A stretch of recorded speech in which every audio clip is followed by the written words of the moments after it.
Ariel and Harry. Okay, we are hope everything's well, Ariel. We're starting a new sugya on page Pei Beis Amid Beis. And the art scrolls towards the bottom, or to the bottom in general. We're in the middle of learning about the laws of zealots. So the first laws we learned about was the laws of a person who has relations with a non-Jewish woman. And now we're talking about a Kohen that serves in the temple while he's impure. Kohen could become impure. I mean, he's not supposed to, but if he becomes impure and he serves in the Beis Hamikdash or in the tabernacle, so the Mishnah says what happens. So the Mishnah says, back to the Mishnah, it says, Kohen sheshimish betuma, a Kohen that serves while he's impure. Ein achiv hakohenim mevin oisei lebezdin. His brothers, the Kohanim, would not bring him to the bezdin to be judged, and we'll see. The question now is what he's getting judged for.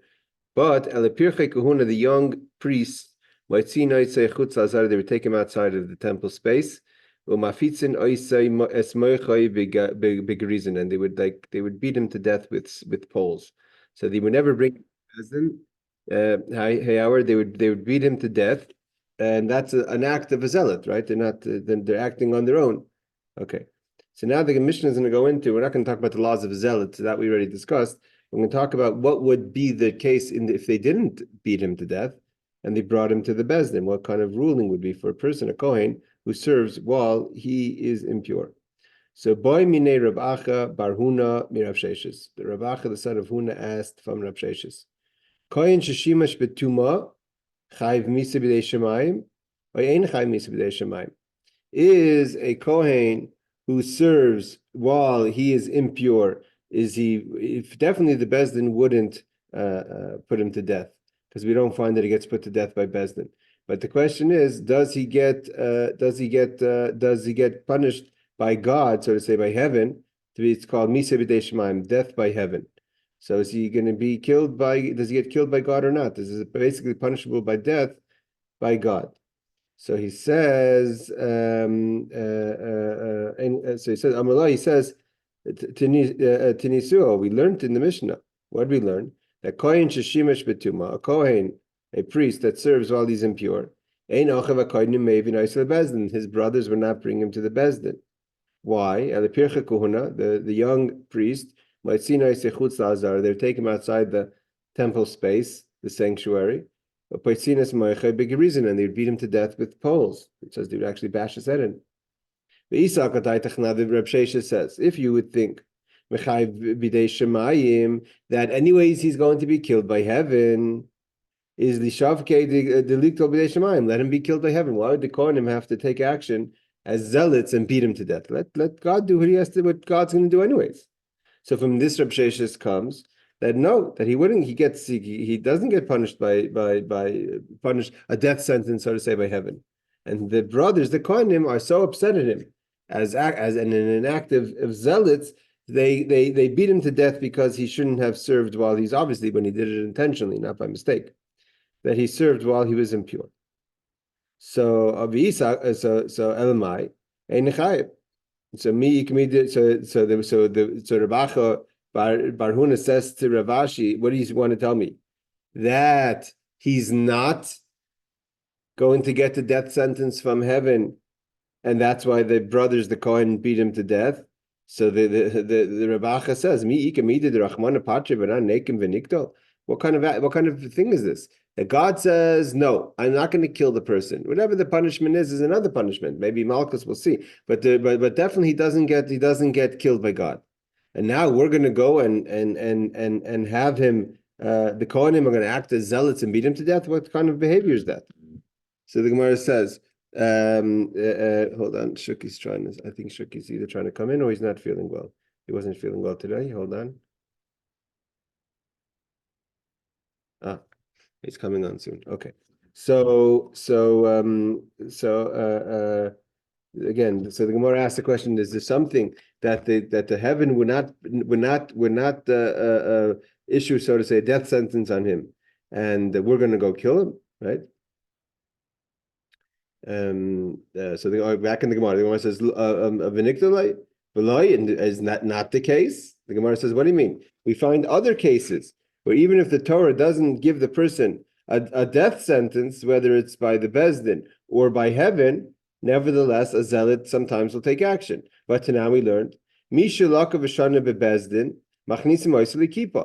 a person who keeps on being a repetitive sinner on the same sin over and over again. Eventually, we learned this before, the Bezdin would put him into a confined space and he would be starved to death, right? So what do we see here? That even though what he's assuming that we're talking about a kind of violation that he's been doing over and over again that wasn't warranted of the death sentence, nevertheless, we put him in a closed spot. The Bezdin puts him in not his zealots. The Bezdin puts him in a confined space and he's starved to death, or he's given foods that make his stomach explode. So the Gemara says, "Rachman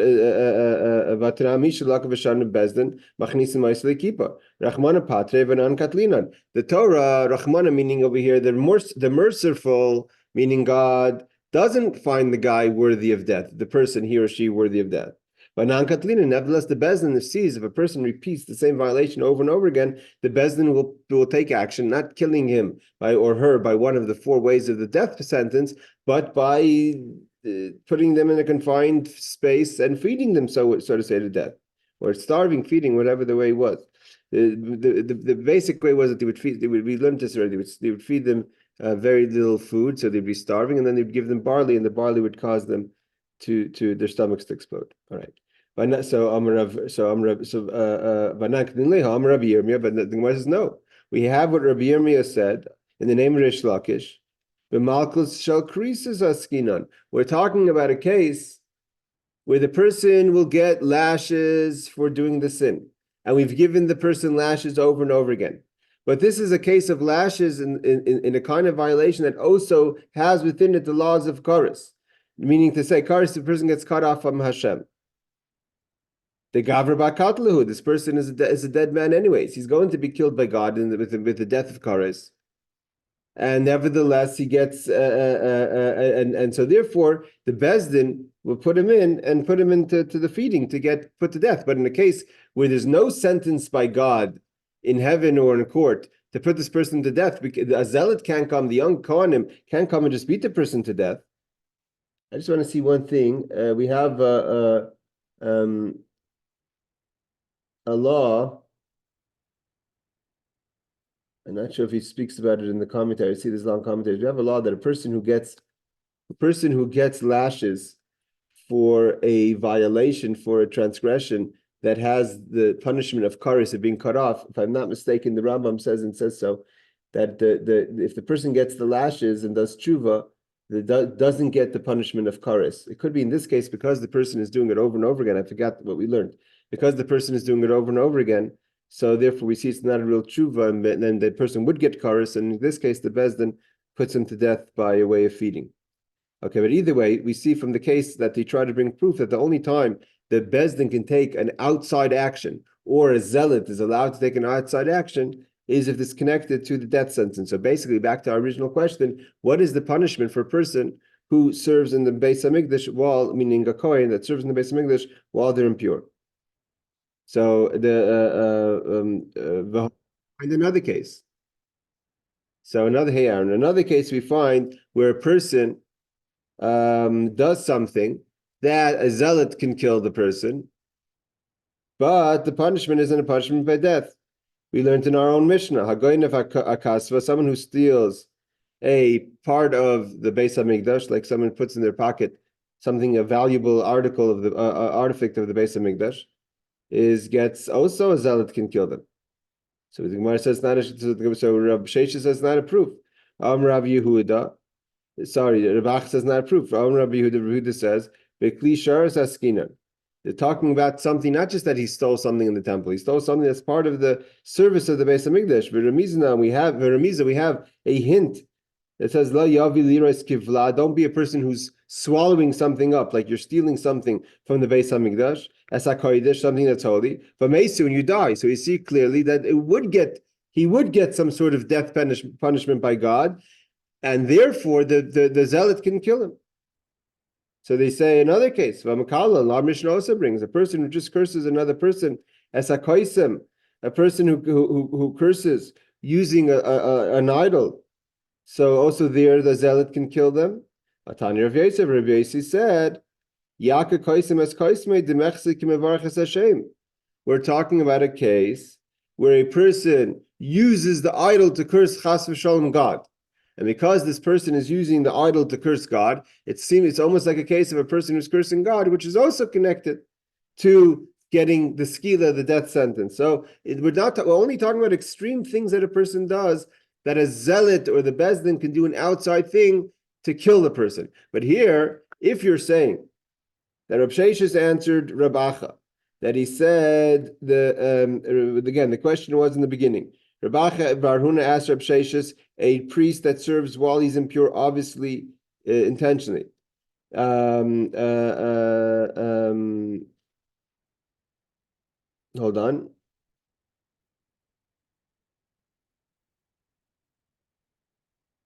That Rab Sheshis wants to say that if he would get punished, the Kohen would get punished by Hashem, meaning it's called Misa B'dei Shemaim, death from heaven.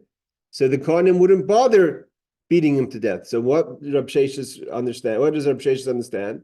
That it's a case where you wouldn't get punished by death by God, so to say by heaven, and therefore the zealots take action. So we try to bring a whole bunch of cases where either a zealot or the bezdin does an outside punishment, and nevertheless, even though the person will not get put to death seemingly, nevertheless the zealot takes action or the bezdin takes action. And in each one of them we answer that's not true. It's not a right understanding.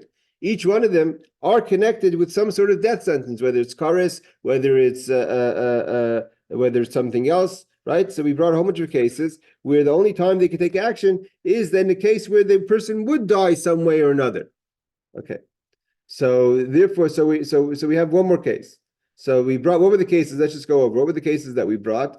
The first case that we brought was the first case that we brought was a person who is a repeat offender for something that gets lashes, that the bezdin would put him in a confined space and he would get fed to death. So in that we answered, that's talking about a kind of malchus, a kind of violation that includes within it the punishment of kares. The next one is a person who steals something from the Beis Hamikdash. In that case we say that also it's talking about a case that you're stealing an article of the Beis Hamikdash, so therefore it's also we have a hint that it's punishable by death. The third case was a case where a person curses using an idol. Well, we don't find that's punishable by death, but it's talking about in a case where he curses God, so therefore it's kind of punishable by death. In all these three cases, a zealot or the bezdin takes action. Now we ask one more question. The next question is, Vaha Bayal Zakutis, a person who has relationships with a non-Jewish woman. The Mishnah says that that a zealot kills him, like the story of Pinchas, like we learned last week. So he says, we learned also 2 weeks ago that Rav wasn't sure what the punishment was, and we said that Rav Kahana had a dream of a verse, and from this Rav learned from the dream, if we remember correctly, to understand that it is a violation that is punishable by death. Let me just bring it down. Hold on a second.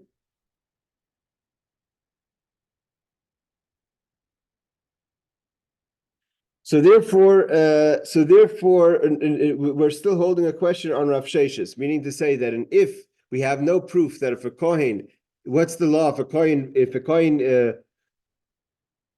serves while he's impure, what would the punishment be had they brought him to Bezdin? We still don't know yet. Rav Sheshis says he would not get punished by death by God. And the Gemara, who was asking the question, seems to say that there was such a case we wouldn't allow for Zel to take action. So we have to assume that he would be killed by, so let's say God. I just want to read one Rashi. Rashi says about the case of a Baal Aram, is someone who has relations with a non-Jewish woman. It says So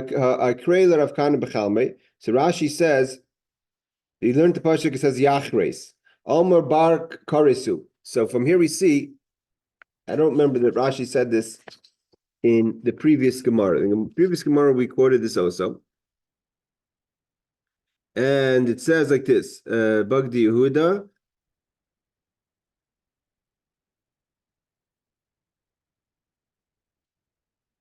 Hold on a second.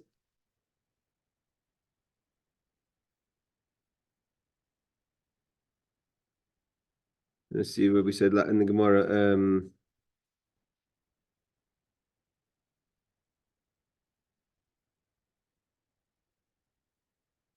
Did it quote Heshaki? We quoted the part of Kores. Rashi just didn't mention it. We're holding Beis Amid Beis in this in the bottom part of the Gemara, about to turn the page, trying to figure out the law. What would have been? We learned in the Mishnah that if a person, if a Kohen serves while he's impure, obviously intentionally in the Beis Hamikdash, the young zealot Kohanim would beat him to death. They wouldn't bring him to the Bezdin. So the Rabacha asked Reb Sheshes, what would be the law if they did bring him to Bezdin? What's the punishment for such a thing? So Reb Sheshes assumed to say that he wouldn't get put to death even by God, because otherwise, why would the zealots kill him? Let God do his job. And the Gemara is challenging so far that all the cases that we find that there's out of court kind of punishments that include punishment of death are related to cases where the person would have died eventually anyways from his sins. So now we had the last case we brought about a person who has relations with a non-Jewish woman. So he says, Rashi doesn't explain it, but now he does. I wonder why Rashi didn't explain it in the first case, where he brings a long verse from Rav Kahana to tell us all the things that are punishable, and it says, all right. Either way, it doesn't say, but either way, he says over here. Now he quotes it. He says, "Yachreis alma bar karisu." So according to Rashi, says clearly from the pasuk we learn that a person who intentionally has relations with a non-Jewish woman is punishable by karis. And so that's a very severe understanding, and therefore, because the person is punishable by karis, meaning God will cut his soul off, and in the days of the temple, they wouldn't live past 50, 60 years old. So if they did it intentionally, knowledge and knew all the laws, so then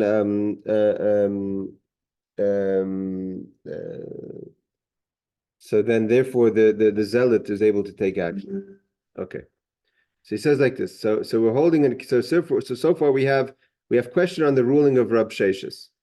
Rab Sheshes says that if someone serves while a Kohen serves while he's impure, he wouldn't be put to death by God. And here we're saying, well, if that's the case, why would the Kohen be allowed to beat him to death? So he says like this. Now the Gemara asks a question. So the Gemara says it's a question, but we didn't conclude the law. So Esrei, now the Gemara has a question on Reb Sheshes. Clearly, means we have so far a logical question on Reb Sheshes. We said, what's the logic to allow a person, the young Kohanim, to beat someone to death if the Torah says he's not a person that's worthy of death? And there's no proof that any of the other cases are not connected to a person who eventually would die from God or from the Bezdin one way or another. So therefore, what's the logic in the case of what's the law in the case of the Kohen? So now we're but we haven't yet challenged him fundamentally. We just challenged him in the idea of it. So now he says Isvei. We asked a question on Reb Sheshes. It says like this: Hayoitzek, a person who is. We're turning the page here. It's like this: Hayoitzek, one who pours oil on an offering. Haboilel, one who mixes the oil and the flour. Hapoises, one who breaks it into pieces. We're talking about making the korban mincha sacrifice. One who amoilech, one who salts. Hamenif, one who waves. That's all things that are done as part of the sacrifice ceremony. Hamagish, a person who brings it. Hamsadis ashulchan, someone who sets up the table for the breads. Hametiv is an eris, one who sets up the candles of the menorah.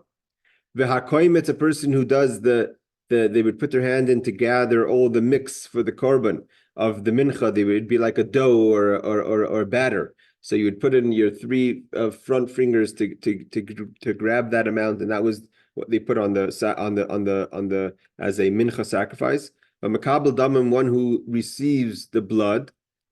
The Kohen does all these things bachutz. Means that all this that we mentioned, a person who pours the oil, mixes the oil and the flour, makes it into pieces, salts, waves, brings the bread, sets the table, sets the candle in the candelabra, and then Beis Hamikdash Kaimetz does the scooping, gathers the blood. All this is done outside of the temple space. So Potter, he's not liable, and ve'ein chayavim aleim. And one is not considered liable for doing any of these things. So he says like this. I just want to read Rashi. What happened over here? So Rashi goes in to explain all the different things that he did. A boiler, a person who makes the bread, all those things. He waves the korban, and he does it all. He does any of these outside of the temple. Potter, he's not like this. We have a verse that says like this. We have a verse that teaches us that there's certain things that, I want to see if he quotes the verse here. There's certain things that if you do it outside of the temple space, it says, oh, here's the verse. The verse in Vayikra says like this: Ish min Beis Yisrael, a person of Israel, asher yishchat shari keves oyeiz b'machna, if he slaughters a animal, goat, sheep, or ox in the camp, or asher yishchat michutz l'machna, or outside the camp, and val pesach oimed lehevi, and he didn't bring it into the temple or the tabernacle. The Hakif Korban Hashem, this is as a sacrifice. If name Mishkan Hashem, Dam Nichashav L'Isha Hu Dam Shafech. It's considered like he spilled blood. V'nichras Ha'ish Hahu Mikerav Amoy. And if this person will be cut off from the nation of Israel. The Torah continues and says, V'aleim Tomer, tell to the Kohanim, Ish b'nei Yisrael min hager asher yoger b'toichem asher yala oila oizevach v'pesach oimed loyavi la'asis ha'yisrael la'Hashem v'nichras Ha'ish Hahu Mi'amav. We learn another thing, that a person who does a sacrifice outside of the temple, he also gets cut off. So what do we see from here? The verse talks about only slaughtering an animal outside the temple space. But over here, he didn't slaughter the animal. He did other kind of preparations for service. The slaughtering is an end thing. When you slaughter the animal, it's dead. That's it. That's the action. What we're going to learn from over here, there's a difference between a complete action and a partial action. What we mentioned now is all partial actions. These are part of preparing the sacrifice. But slaughtering the animal or sacrificing the animal outside of the temple, that's a complete action, and that you get kares. But what about if he only did a partial action? He only poured the oil, but he didn't do the whole thing. He only prepared the candles. He didn't light the candles, right? So then in that case, he says, Potter, and you're not Potter, the Leichav Kares. You know, Rashi says you only get Kares on Shoichet if you slaughter, like it says Asher Yishchot, and it says Asher Yala, or if you sacrifice outside of the temple, V'Zayrek, or if you spray the blood outside the temple. So then you get the punishment of Kares. So what does Rashi say? What does Rashi just teaches us? The only time you get kares is if you do a complete finished action of sacrifice. But if you only do a partial, not a completion, so even though you shouldn't do it outside the temple, it's not punishable by death. Let's turn the page to Pei Gimel and Amud Aleph and see how this connects to us. So he says, Lo mishum zares, and any of these things that are done, he says, first of all, he's pater, a Kohen who does a pater. And then he continues, and you're not obligated. If a person who is not a Kohen does one of these things outside the temple, that's not considered doing an act of sacrifice, and only a Kohen can do it. And not for being impure. That means if you're impure and you do a partial sacrifice outside the temple, so you're not sorry. Even if you do it in the temple, but if you're not a Kohen, or if you're Tameh and you do it in the temple and but you're Tameh, you're impure, but it's only a partial act. Let's say you do it in the temple and you're a Kohen who's not wearing his special uniform as a Kohen had to wear. The Kohen Gadol had 8 clothing and a regular Kohen had 4 clothing. He didn't wash his hands. The Kohen before service must wash his hands. Like we wash our hands, we wash the Kohenim's hands before blessing. That's just a symbol. Those days they wash the hands properly with the waters from the key or from the faucet. So what do we see from all these cases? That only because they are not complete actions, so A, you don't get kares for doing it out of the temple. B, if a non-Kohen does it, it's not considered as a non-Kohen doing a sacrifice because it's not a complete sacrifice. It's only a preparation. If you're impure, you don't get the punishment for whatever happens if you're impure because it's not a full service. You're only doing a partial, only pouring a little bit of the salt or the oil.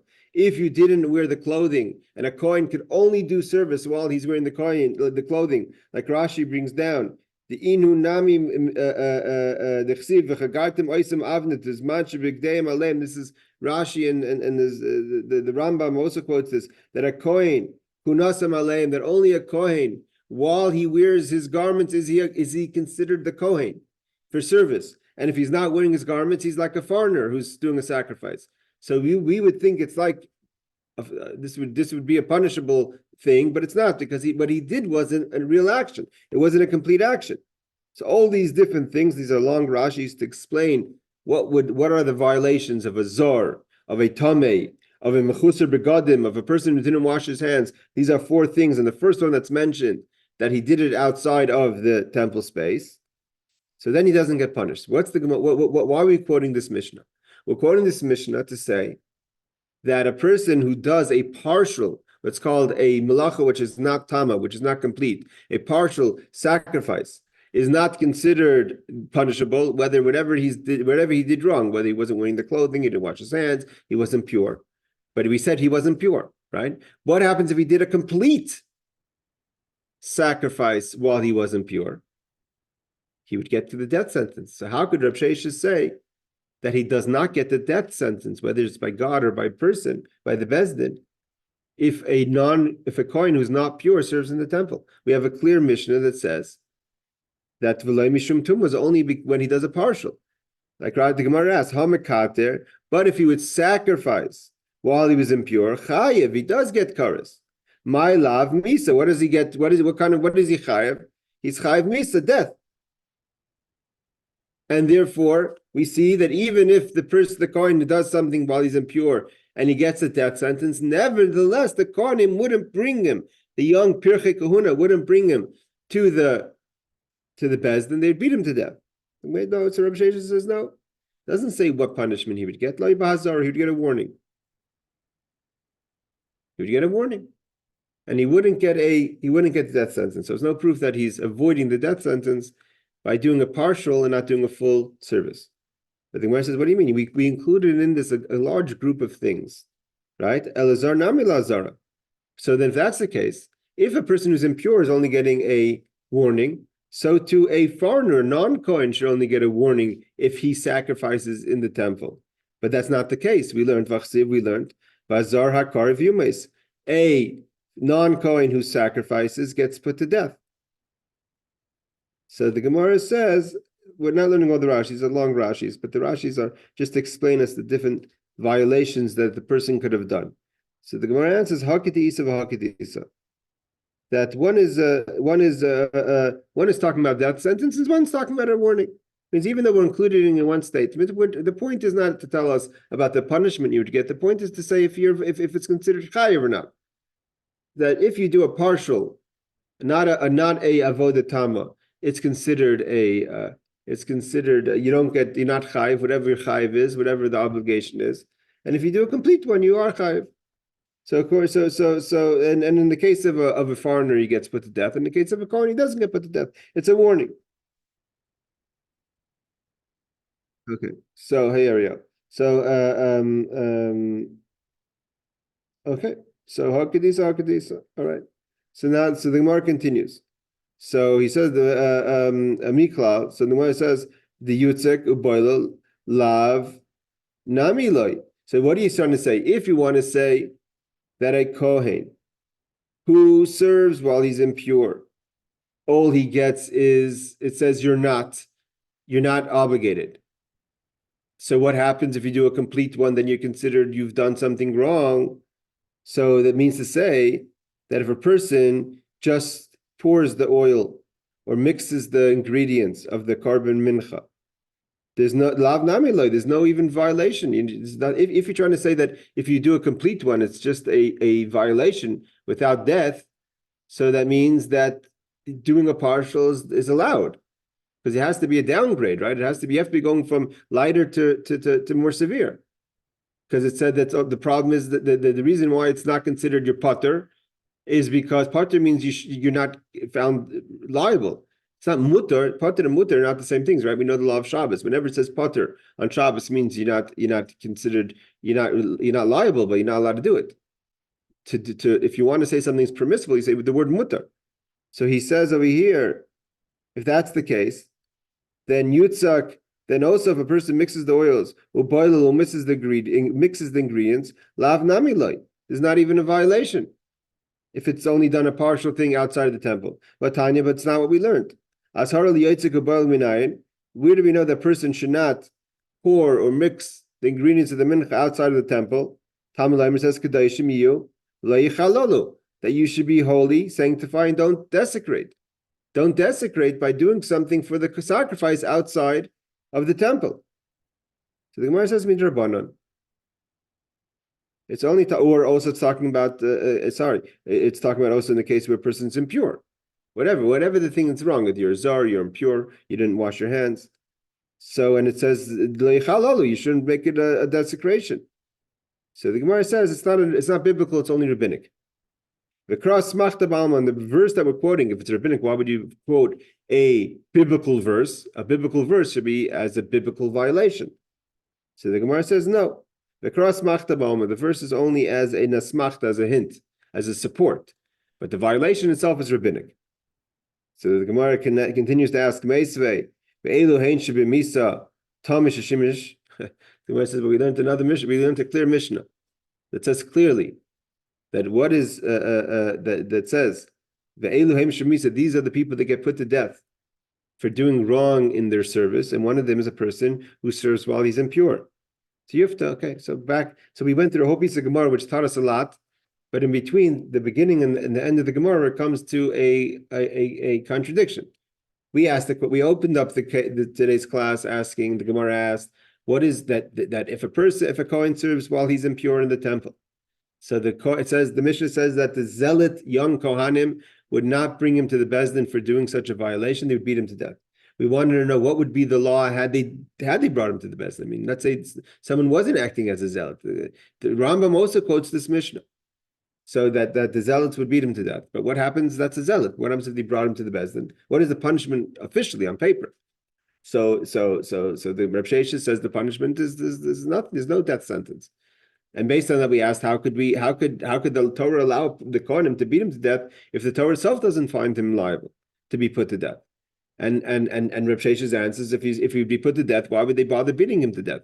Let God do what he does. And we asked all the questions to support it back and forth. And at the end of the day, we came to up until the last line, Reb Sheshes was able to hold his ground and say, no, there's no proof from any of these cases that would have to be the case by Tumah. And then the Gemara finally quotes a Mishnah that clearly says a person, a Kohen, who serves while he's impure, the punishment is death. And the Gemara says Tiyufta. Okay, so you're right, you asked a good question now. So what Reb Sheshes says is not going to be it doesn't say overruled, but it's a question. All right, we're gonna go a little further. The Gemara is like this, Gufa.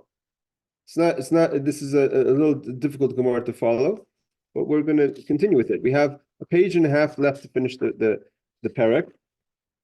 We finish the parak at the bottom of page 84, and then we start the famous Gemara Chelik, which is the reason why Shuki suggested we learn Sanhedrin is so we should learn Chelik. So it took us when I don't remember, we started in Seattle, Sanhedrin, so it took us the better part of 4 years to get to Chelik, but Mirz Hashem, in the next week or two, we will get to the Gemara Chelik, which is the Gemara that tells us all the stories about the happenings in the times of the Beis Hamikdash, etc.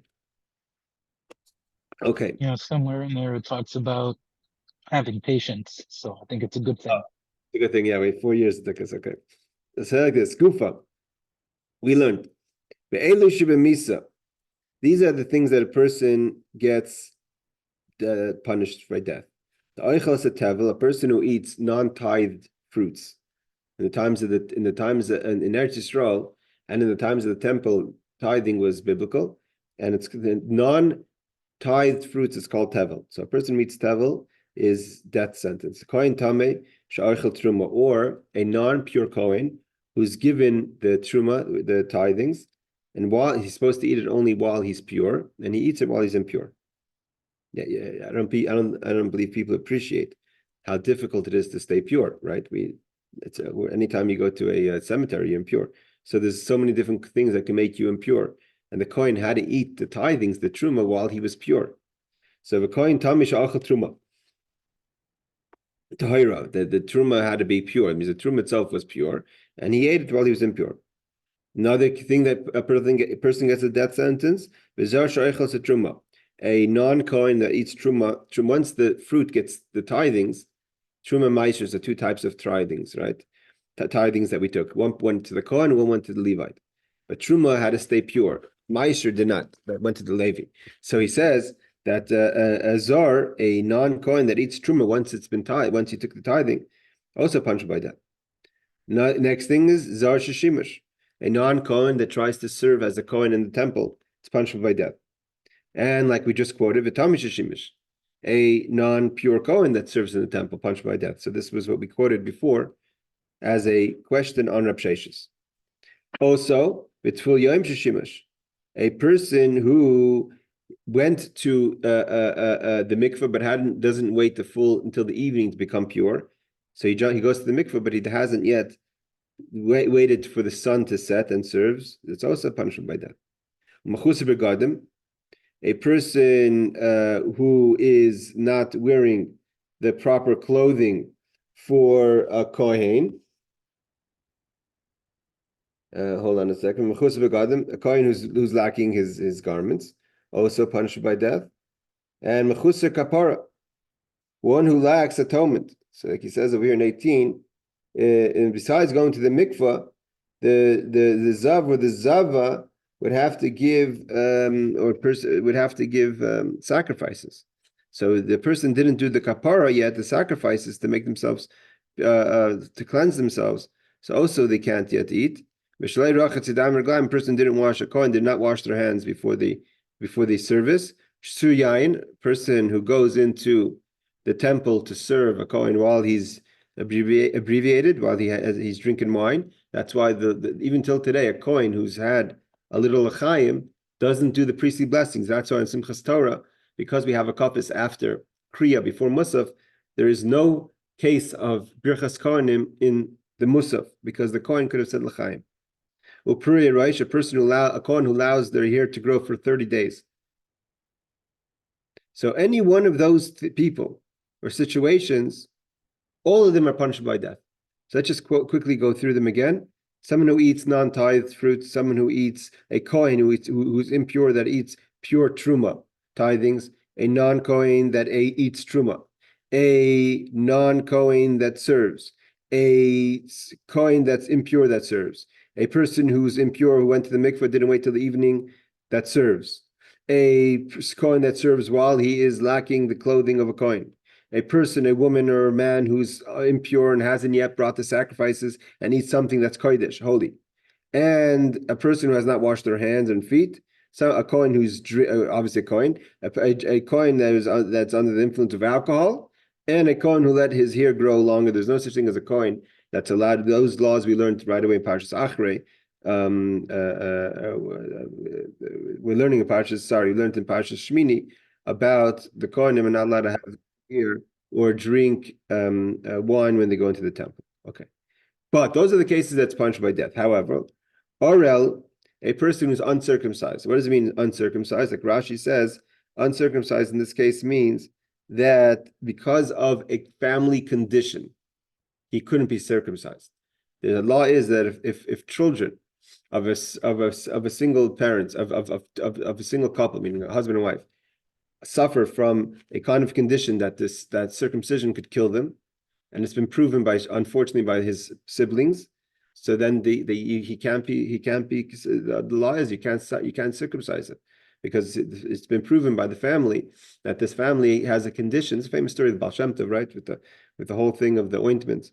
But the halach is that you don't circumcise this person, and therefore he's not circumcised. It's also not his fault. He shouldn't serve, but if he does serve, he doesn't get put to death. Or a person that is sitting in mourning for the death of his family.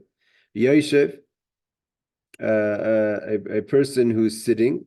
Einan b'misa. The punishment is not by death. This person has to stand when they do service. If you sit while you do service, that's not punished by death. Just like Rashi says, Rashi says, Oral is Shemesu Echav Machmas Mila. If his brothers have died because of circumcision. V'chein Einan, also a person who's in the first first hours of after his family member died. Shimish, v'chein Misha Shimish Miyusha, or someone who's sitting. V'chol Hani Kulu Kimlu Behud the Mechale Avoida, the people that they're desecrating the service. Nevertheless, it's not punished by death. We're going to learn later what it means, but basically they don't get put to death. They're not supposed to do this, but it's not punished by death. Now the question is, we're going to go a little further. Now the question is, Balmum. What about a person that is a Kohen that has a mum, a blemish, that disqualifies him from service? I think they say even a person who wears glasses is disqualified for service. A lefty, I think, is this service. So about nothing against lefties. I have two kids that are lefties, but it says I think a lefty also is disqualified for service. That's considered a mum. Rabbi Yomer B'Misa, Rabbi says if a person that has a blemish serves anyways as a Kohen in the Beis Hamikdash, even if he's a Kohen, but he's been disqualified because of the blemish that he has, and he does it anyways, willingly or knowingly, then B'Misa he gets punished by death. V'cham Bazar, the Chum say he gets a warning. Hizid B'Me'ila. What happens if he consciously uses the benefits from something of the temple? Me'ila means to take something from the temple and benefit from it. Rabbi Yomer B'Misa Kamon Bazara. Rabbi says he gets punished by death, and the rabbis say he gets a warning. This is all what we've.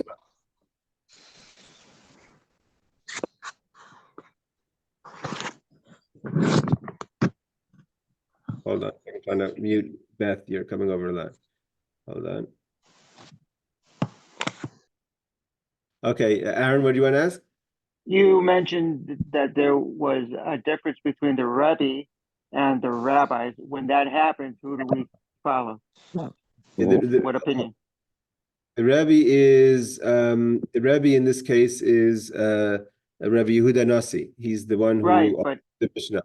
So no, the rules are the rules. Unless we have a reason to know otherwise, when there is a personal opinion, an individual opinion, and the rabbis, which are are rabbim, are majority, we always go with the majority unless we have a special reason to go differently. Just because. So then why do they bring him up? Oh, it's always that's the way the Gemara. The Gemara always brings different opinions. Okay. Gotcha. That's not a thing. So the Rebbe says, so V'cham say it's only a warning, and the Rebbe says it's put to death. Okay. So now we ask like this. So that's the case. Now we say, how do we know a person who eats non-tithed fruits that's punished by death? Shmuel says, Mishum Rabbi Lazar, name Rabbi Lazar, how do we know a person who eats non-tithed fruits that it's vegetables or fruits and vegetables that's by death? So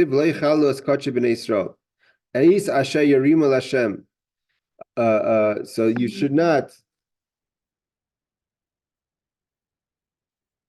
It says, don't desecrate the sanctification of the Jewish people, that you will give as tithings to God. That's talking about things that you haven't yet given as tithings, you will give as tithing. And we learned the word chilul, which is a hekesh, a gzer shava, that we say the same, just like by truma, if a person eats truma, clearly it's punished by death. So too, when the verse says you should not eat untithed fruits, and it uses the word chilul, also comes to teach us that it's punished by death. Just like by truma, if a person eats truma, then it gets put to death. So too, if you eat non-tithed fruits, it gets put to death. Afkam b'misa. Why? Because eventually the tithing is there. You just haven't separated it yet. So the Gemara says, why do we have to say that?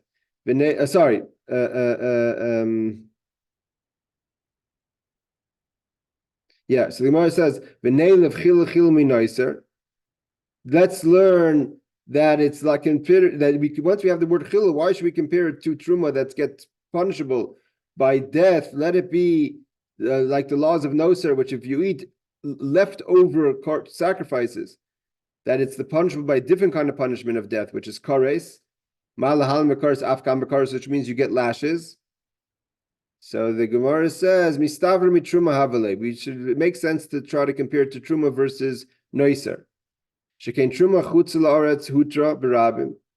Oh, so he mentions reason why. because truma is chutza. He mentions a whole bunch of things that it's comparable to tevel. Obviously, it's compared to tevel. Tevel is non-tithe fruits, and this is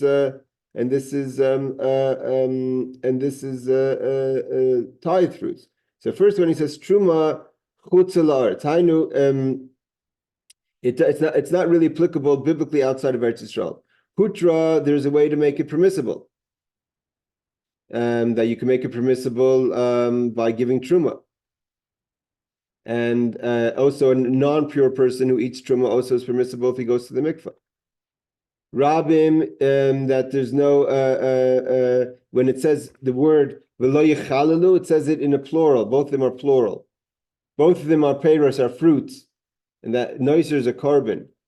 Pigul v'noiser, and also he says pigul noiser is there's no it's not comparable. It's a different kind of violation. It's a violation of the sacrifices. It has nothing to do with truma. And it's it says also pigul noiser ein noig, and these things are not applicable by pigul and noiser. You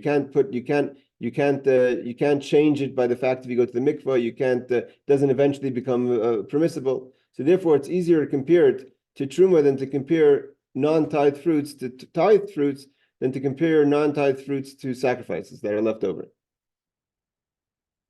So he says there's one difference. The Gemara says Adrab, on the contrary. If we should have learned it from extra sacrifices. There's one fundamental difference. That there's the food itself is forbidden. The carbon itself that's left over is forbidden. And the case of the truma is talking about the Kohen is impure that eats truma. So it's a problem of the person or a problem of the food. Let's go with the comparison of the problem of the food.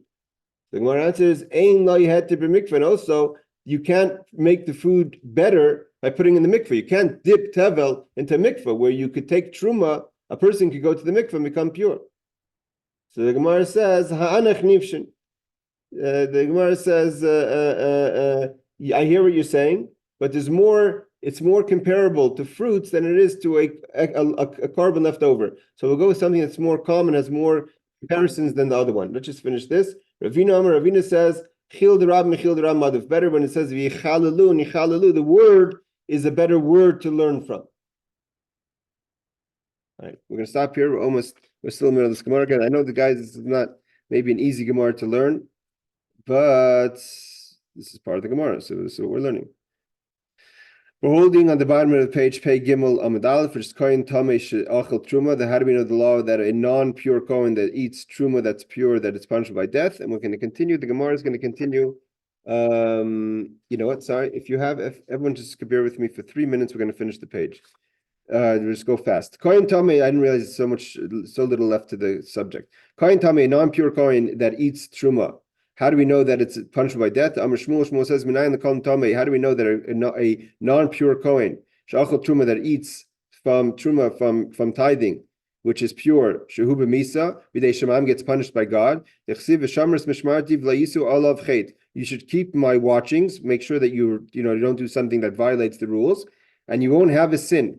Tahira in Tamei Aloi. This only applies to something that's pure. It's something that's pure. So it's a truma, that would make sense. But if it's impure, we wouldn't have that obligation. The Amr Shmuel Amr Abelazar, Shmuel said name of Abelazar. I'm the Kohen Tamei, Shaichel Truma Tameya, Shein of Misa. How do we know that if a non-pure Kohen eats a non-pure truma, that's not punishable by death? Because it says by eating truma while they're impure that they will die because they desecrated. Aside for this, which has already been impure, meaning to say that the rabbis are understanding like this, that because they feel that when a Kohen eats pure truma, pure tithings, you're making it impure because you're impure and you're eating something pure. You're changing the tithings, and therefore you get punished by death. But here the tithings was anyways impure in the first place. So you haven't done anything. So to say, you haven't changed anything. It's mechuleles v'aymedes. It's standing as it is. So even though you shouldn't do it, but nevertheless, it's not punishable by death. Okay. Here we will stop. This is the 2 dots, top of page Pei Gimel Amud Beis. Again, this sugya goes pretty much until the end of the parak. We have one full page left, and I believe it continues with these laws until the end of Eila Nisrafim, and then we start Chelik. FYI, it doesn't make it any easier.